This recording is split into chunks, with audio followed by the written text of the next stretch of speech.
Okay, so I'm going to start this episode out with a couple of quick announcements slash comments slash updates about the show because this is going to be a little bit shorter of an episode, so I felt like there was some time to sneak in a couple of announcements. But first, for those of you who are new here, you are listening to the Whiskey Noobs podcast, and I'm your host, Chris Chapinar. And today we are going to talk about going into a liquor store blind, and that's going to be the topic that we round out our Dry January with. For those of you who have been following along, we have been doing Dry January, no reviews, and also no little mystery reviews of a mystery whiskey during the non-review episodes. But this should be the last episode aside from the Q&A episode for January. So in just a couple weeks, we'll be right back to doing reviews on the show. But first, I want to start off, like I said, with a few announcements. First, I do want to say thank you to everybody who's been supporting the show. I know I do say it pretty often, but I really do mean it when I say that you guys really make it worthwhile making the podcast, and it just feels really good when I get good positive feedback from people and emails from you guys when you join the email list, leaving me a little message and letting me know that you like the show, and the comments on the TikTok, all of those things. It really does make it worth it, whether you realize it or not, and so I'm very appreciative for all of those kinds of comments, and I just wanted to say thank you, because I do say it often sprinkled throughout the show, but I don't often just take a moment to actually really say thank you to all of my listeners. So thank you to you guys, even if you're just listening, if you're on the email list, if you follow along on TikTok, if you follow along on Instagram, any of those things. Thank you so much for your help and your participation and your support. Next, I did mention just now the email list, and so I wanted to reiterate that because it's at the end of every episode, but I think there are some people who aren't super sure about how to join it because I've had people ask, and so I wanted to mention that there is an email list for the show. I don't really spam you. It's only once a month to let you know the whiskeys that will be coming up in the following month. I may start to use it for a little bit of added stuff, like maybe some surveys or something in the future, so that people on the email list have a first say as to the direction of the show. We'll see. But for now, it is just a monthly, basically, newsletter letting you know what whiskeys we'll be having on the show. That way you have time to go out and get those whiskeys and drink right along with me and my guests and compare flavor notes. So if you want to join that, you can join it by just sending an email to me at whiskeynoobspodcast@gmail.com and just put in the subject line email list. And from there, I will add you to the list, and you should get a confirmation email. Sometimes it takes up to a day, maybe even 2 days if I'm really busy, but I try to always get them typically after I get off work. I try to go home and add anybody to the email list who has joined for that day. So you should get a confirmation email. And lastly, I just wanted to mention ways that you can support the show. This is another thing that I say at the end of the show, but I just wanted to reiterate. There aren't currently any monetary ways to support the show. I don't really have a Patreon or anything like that, but participation on the social media is always really important, liking the photos and things like that, which most of you guys are great about, and I appreciate that. And then also reviews on Apple Podcasts, and you can actually rate shows on Spotify now, which is really cool. So anything like that, to rate the show, review the show, share it with friends or loved ones or anybody that you know that you think might be interested. Anything like that is the biggest way that you can support the show. But like I said, nothing monetary, just a few minutes of your time, and it really goes a long way. I appreciate so much all the support that we've gotten so far. It is really awesome, the tremendous support that you guys have, and I just wanted to reiterate for those who are wondering what you can do to support the show. Okay, so now that all of those announcements are out of the way, once again, thank you to everybody who's been supporting the show. Without further ado, let's get into going into a liquor store blind. What do I mean by that? I found myself in this situation a few times, and so I thought it could be a useful episode. Especially when you're getting into collecting, you might find yourself going into a liquor store and you know that you want to get a new whiskey for your collection, but you don't really go in with a plan. You don't really think, sometimes you go to the liquor store and you're like, oh, I want this specific whiskey. But sometimes you're just like, well, I have time to run into the liquor store real quick and I have been wanting a new whiskey, so let's just go in and hopefully we'll find one that's going to suit my collection. And that can be a little bit intimidating, not in terms of like anxiety or anything, but just intimidating in terms of you don't want to make the wrong decision. And I found myself there before. And then you're kind of lingering around the liquor store and you're like, I don't know which one of these I want to get. And I found myself in that situation a handful of times. And so I have thought about it a good amount, especially while I'm at the liquor store. Like, what could I have done to make this easier? And I have a few tips that I think could be really helpful for that situation. And most importantly, could help you to buy the most effective bottle of whiskey for what it is that you're looking for, rather than just buying anything. Because I've also been there before where I buy something and I leave and I'm like, why do I even spend my money on this? I should have waited and found something that I really wanted, or something that would suit the collection a little bit better. And so I did come up with some tips, and I personally utilize these tips. Like I said, they've just kind of been rattling around in my head because I kind of need to use them on my own whenever I stop by the liquor store and don't have a plan. So to get things started, the first question that I would ask myself if I went into a liquor store blind would be, what do I want to use it for? And I'm going to ask a similar question later, but this version of what do you want to use it for more means, am I looking for something that I'm going to mix, or am I looking for something that I'm going to drink straight? Am I looking for something that's just going to get added to my collection and then drank straight? Something like that. Having an idea of what the goal is can really narrow things down. For example, if I'm mixing, I'm probably not going to spend a ton of time looking for the right whiskey. Whereas if I'm drinking it straight, then I'm going to spend some more time, especially if I'm, adding it to my collection.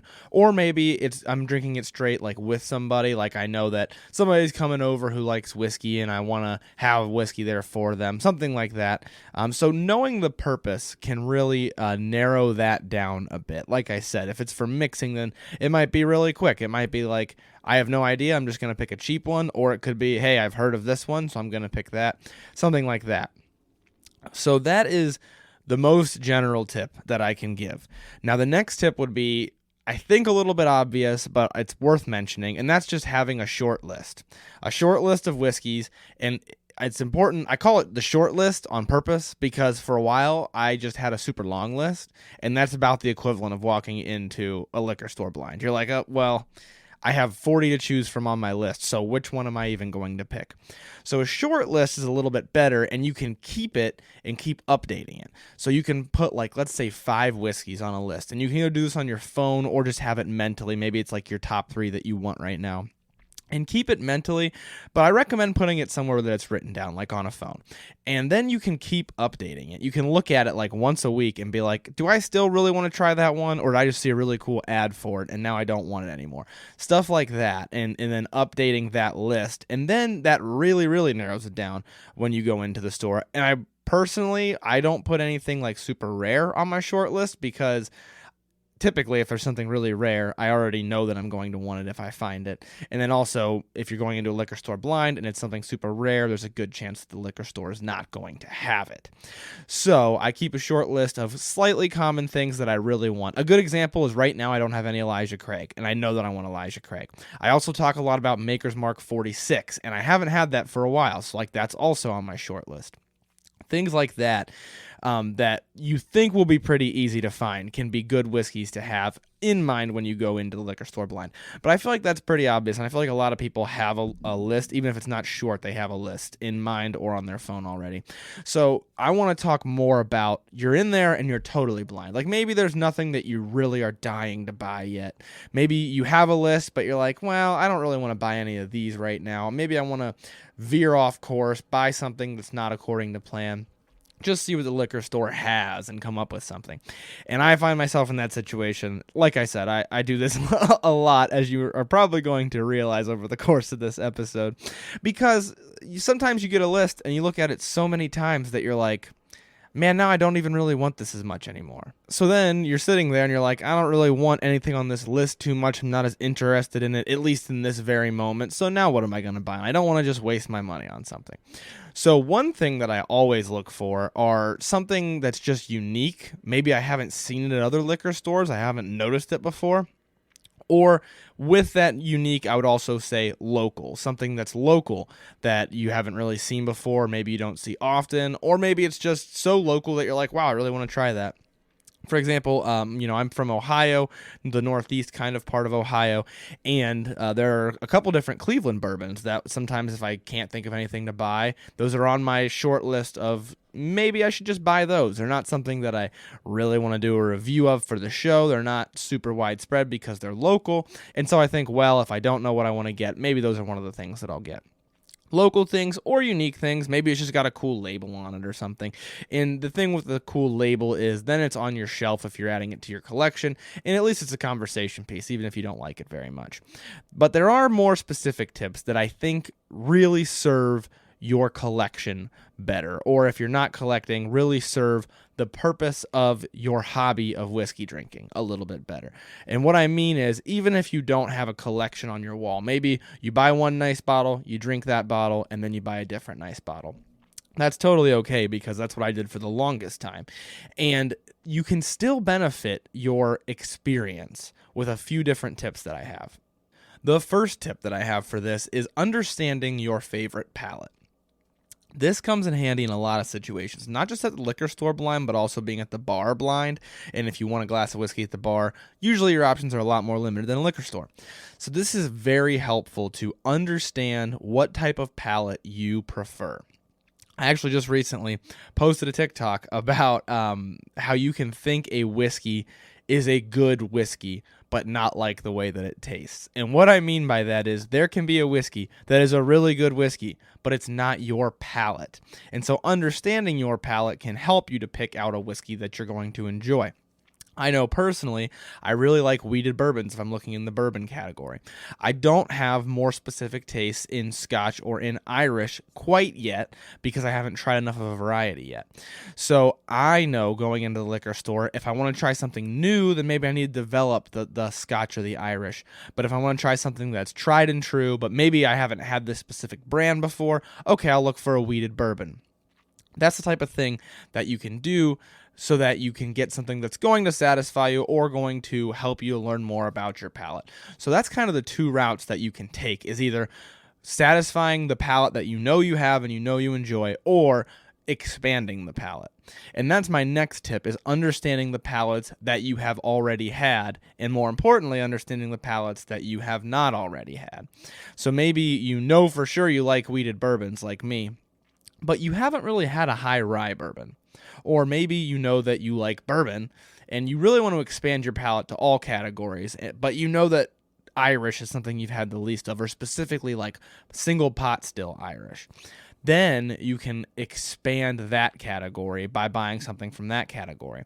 This applies really well for finishes as well, which we talked about in the last episode, or 2 episodes ago rather.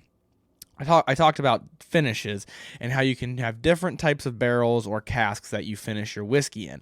And this can be really helpful, especially in the Scotch and Irish whiskey category, because they're both made with mostly barley. Like most of the time it's just barley, especially, single malts are just malted barley. So what are you going to get that's going to be different? It's not like bourbon where you can have wheat or rye. Well, you can have a different finish. And so understanding the finishes that you've had and which ones you've liked and which ones you just haven't even had yet can also help to expand that horizon for you. A really good one for people utilizing this tip, especially those who prefer bourbon, is to try a finished bourbon. I talk about that sometimes because finished bourbon is technically different from bourbon. It's technically not a bourbon. It's a bourbon that has been finished and then becomes some weird thing that we just call whiskey. But they're mostly referred to as finished bourbons nowadays. And if you have tried bourbon and you like the base notes that bourbon has, but you want a little bit something extra, try a finished bourbon, because that's going to add a little bit something extra to those general bourbon notes. So as I mentioned, just to kind of wrap up that section, what's really important is to understand what you have and have not had. That way you can decide, do I want to have the thing that I know I'm going to like, or at least I expect I'm going to like, or do I want to try something completely new? Just to put it all into one list, a few of the dials that you can turn to try new things or to compare to similar things would be the type of whiskey, meaning the nationality, like bourbon or just general American whiskey, or Irish whiskey, Scotch whiskey, Canadian whiskey, Japanese whiskey, just the general nation that the whiskey comes from. Or rye whiskey, that's another one that's not really specific to a nation. The finish, as I mentioned, different barrel finishes. You can have sherry finishes, wine finishes, wood finishes, all sorts of things. Used bourbon barrel finishes. Understanding which of those finishes you want to try or you have had or you haven't had can be important. The more specific type of whiskey, so not just the nation but within the nation, so like if you're talking Scotch, you've got blended Scotches, you've also got single malt Scotches. If you're talking Irish, there's just any generic Irish whiskey. There's single pot still Irish whiskey. There's pot still Irish whiskey, which is ever so slightly different. Understanding which types you have or have not had and want to try. In America, you've got rye, obviously. You've got bourbon. You've got wheated bourbon. You've got high rye bourbon. There are different things that you can do, like Tennessee whiskey is a little bit more specific. Some people argue it's not even a bourbon, and they have to charcoal filter the whiskey, and so that gives it some different flavors, different smoothness, a little bit different of an experience. Another dial that you can turn is the strength. Have you only pretty much had 80 proof? Do you want to try kicking it up a notch? Or do you know for sure that anything over 100 proof you're not going to like? That's going to narrow it down a little bit as well. And then also, you've got specific regions. Kentucky bourbon is a thing, but also Tennessee whiskey. And then also there are bourbons in all other states pretty much, because there are so many craft distilleries nowadays. You probably can't find a bourbon from every state at your local liquor store, but you can probably find some bourbons that are not from Kentucky or Tennessee. Also regions in Scotland. Scotland is really, really big on the regions. I mentioned that, and I go through them pretty in depth in the episode about Scotch whiskey. And there are all kinds of regions that you can determine whether or not you like one over the other, because they all have their own kind of flair to them. Another one that's pretty specific to Scotch is whether you like your Scotch peated or not peated, or whether you've never tried peated Scotch before and you want to try that. That's a very unique flavor, so I would recommend that if you're in the liquor store and you're feeling a little bit adventurous and you want to try something new. So those are all things that you can keep in mind, and you can figure them out about the whiskey by looking at the label and reading it, and most likely they'll have something like that advertised on there. But you can even take it a step further if you're still not 100% sure, or maybe you're like, well, I've tried most of those. I don't think that is the specific answer for me. What you could do in this situation, and you can do this even before you get to the liquor store, is think of a way that you could use this whiskey you're about to buy to develop your palate, or in a little bit less complex of a term, just for a fun little experiment. A great example of this is if you want to compare, for example, two regions of Scotland, and you know that you have a Scotch at home that's a Speyside Scotch. Then it's like, well, maybe I should get a similar Scotch to that one that I have at home, and you can even read the label of it at the liquor store and be like, okay, I want one that's similar to this. And then you can try them side by side, but if they're from different regions, you can get an idea for the difference that you're going to get there. This is a little bit specific because you can't just put a Highland Scotch next to a Speyside Scotch and be like, oh, this is how all Highland Scotches are different from all Speyside Scotches. But you can get an idea. And you can use this for all sorts of different things. A really good one for people who like bourbon is comparing how high rye bourbon tastes different from wheated bourbon, because they both taste like bourbon, but they both taste different. And that is really neat to try out. Going back to the barrel finishes, you can do the kind of the same thing. If you know you've had a finished bourbon that's finished in this type of barrel, you could try a finished bourbon that's finished in a different type of barrel. The same goes for Irish whiskey and Scotch whiskey, because finishing is so much more common over there. So you can really get creative with that. If you know you've got one that's finished this way, try one that's finished this way. Similarly, same thing in America. If you do a lot of bourbons, you could try an American whiskey. And a lot of times if it's just called an American whiskey, it's because it's got something just a little bit different from a bourbon, something that you just aren't allowed to do according to the bourbon rules. And you can probably read the bottle and figure out what that thing is, and then you can compare it. And there are, as you imagine, infinite combinations of ways that you can do this. I mean, there's so many different things that you can do. Starting off with the basics, I always recommend to start with a wider spread and then get narrower and narrower. So start off with bourbon versus Scotch if you're new to this, and then do Scotch versus Scotch, different regions, or maybe do different types of bourbon and get more and more specific.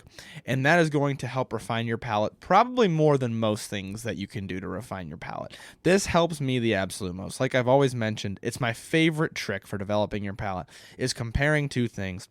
And if you can get those two things to be pretty similar with one distinction, one really obvious distinction, then that is the best way to absolutely do it. But Sometimes that's difficult, and you can just get two things that are kind of vaguely similar and kind of vaguely different, and you can really develop your palate with those types of tricks. I mentioned that I actually learned that trick from cigars because I started developing my cigar palate by trying cigars side by side that were extremely different, and that was the moment that cigars changed for me. That cigars did not just taste like cigars, they tasted like all these different flavor notes that I was trying to pick out. And that is a really cool experience to have, and I think it helps most people who really haven't gotten it yet, who it really hasn't clicked for yet. And they're like, whiskey still just kind of tastes like whiskey. Yes, I've had a bourbon, and yes, I've had a scotch, but they both still just kind of taste the same. Trying them side by side is the best way for whiskey to no longer taste like whiskey. And you can see that in the episode where we do that. It's one of the earliest episodes of the show, and I have my guest Bryce on the show, and he, at that time, was extremely new to whiskey, like extremely new. And so he tried it, and he really enjoyed it, surprisingly, and he was shocked by that. He enjoyed trying. We did Tullamore Dew versus Russell's Reserve 10-year. So you've got a pretty normal Irish whiskey versus a pretty normal bourbon. And you can really see drastic differences there.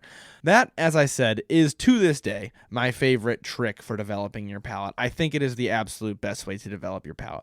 So understanding what you've had or what you currently have at home and can compare to is really important if that's the kind of experience that you want to go for. Otherwise, just understanding what you like is really important, because maybe you're like, I just want to get one that I'm going to take home and I know I'm going to enjoy. And then you want to get something that you know is from the palate group that you typically like. And so that is probably the most helpful thing when you're going into a store blind. But as I mentioned, you can narrow it down right off the bat with, in general, what do I want to do with this? And another thing is maybe you want to do something really specific with it. Maybe you want to make an old fashioned with it or something like that. You can Google the best whiskeys for old fashions, and then you're going to get a bazillion results, and you can narrow it down to one of the types of whiskey that you know you like. Maybe somebody recommends a wheated bourbon, and you're like, boom, okay, I know I like wheated bourbons. Having an understanding for what the goal is and what you want to get from that bottle of whiskey is the most important thing. And maybe you don't have a goal, but you can pretty quickly decide, do I want to go for something that I think I'm most likely going to like, or do I want to go for something that I have no idea what I'm going to think about it and I want to have a new experience? That's something that you can pretty much make as a snap decision. And if you do that, you're already going to narrow it down. But the most important part that brings all of that together is knowing what you have had and what you currently have and what you liked and what you didn't like, or what you don't know if you're going to like. Knowing those categories is very important. I know that I like this. I know that I don't like this. I know that I don't know whether or not I'm going to like this. Those are the categories you want to nail down. So if you have that in mind walking into the liquor store, I think you're most likely going to be able to pick something out that is going to serve your purpose. It's going to either expand your knowledge into the hobby, or it's going to just be something that you most likely enjoy. At the very worst case, you try something that you're like, I love this category, I should love this whiskey, and you hate that whiskey. That's the worst case. You hate to see it, but at least you know, hey, I love wheated bourbons, but I really hate this wheated bourbon. And that can be really important, because at least moving forward, you know you're not going to fall for that. So no matter what, utilizing these tips, you should learn something walking out of the liquor store, and hopefully you'll be happy with your purchase. But those are my tips for going into the liquor store blind, because there's nothing worse than going into the liquor store blind thinking, I'm going to treat myself to a bottle of whiskey, and then getting home and thinking, why did I buy that? That is not even going to serve any purpose. I absolutely hate it. I've done it myself. I'm not shaming anybody who's doing it right now, because we've all been there. It's just a part of the hobby. Making that impulse buy. I think that's a part of any hobby, is making impulse buys. And so you want to avoid it as much as you can. So hopefully you got some value from those tips, and you'll have to let me know if you utilize them. Shoot me a message and say, hey, I tried this and it either worked out great or didn't at all. And I will happily respond to those messages. But those are my best tips for going into the liquor store blind. That's all that I have for the episode today. So as always, I will leave you with learn to drink, drink to learn. Thank you so much for listening to this episode of Whiskey Noobs. If you like the show, please make sure that you tell anyone you know who you think would be interested in the hobby or in the podcast. That way we can help to spread the word and continue to grow. Please also make sure to review the show on Apple Podcasts and share our posts on Instagram at whiskey_noobs or on TikTok at Whiskey Noobs Podcast. It only takes a couple of minutes and it really does a lot to help spread the word and grow the podcast. Also, there is an email list for the show. If you'd like to join, you can just send an email to whiskeynoobspodcast@gmail.com and in the subject line put email list. I will add you to the list and then you'll be updated every month with the whiskeys that we will be drinking on the show throughout the month. That way you can drink right along with us and see if you're getting the same notes. Once again, thank you so much for listening to the show. The Whiskey Noobs Podcast does not support underage or otherwise irresponsible consumption of alcohol.